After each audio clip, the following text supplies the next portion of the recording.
Navalny is inside the court sitting in a glass cage. That's what his team tweeted just several minutes ago. This hearing started a bit later, was supposed to start earlier, but the lawyers asked for some time to discuss their position. And we know that Yulia Navalny is also inside, his wife.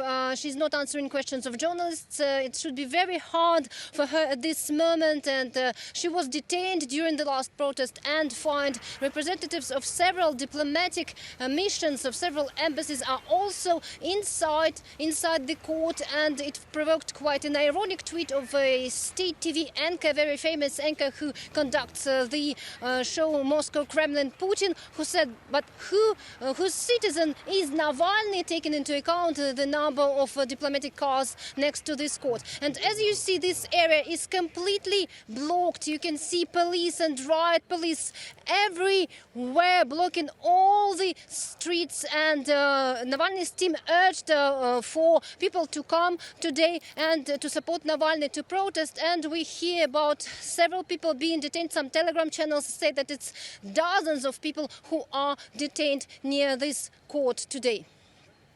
The protest movement, Galina, we've seen strong opposition to what's happened to Navalny, not last weekend, but the weekend before, thousands of people being detained. Will that have any impact on the Russian government and what happens to Navalny?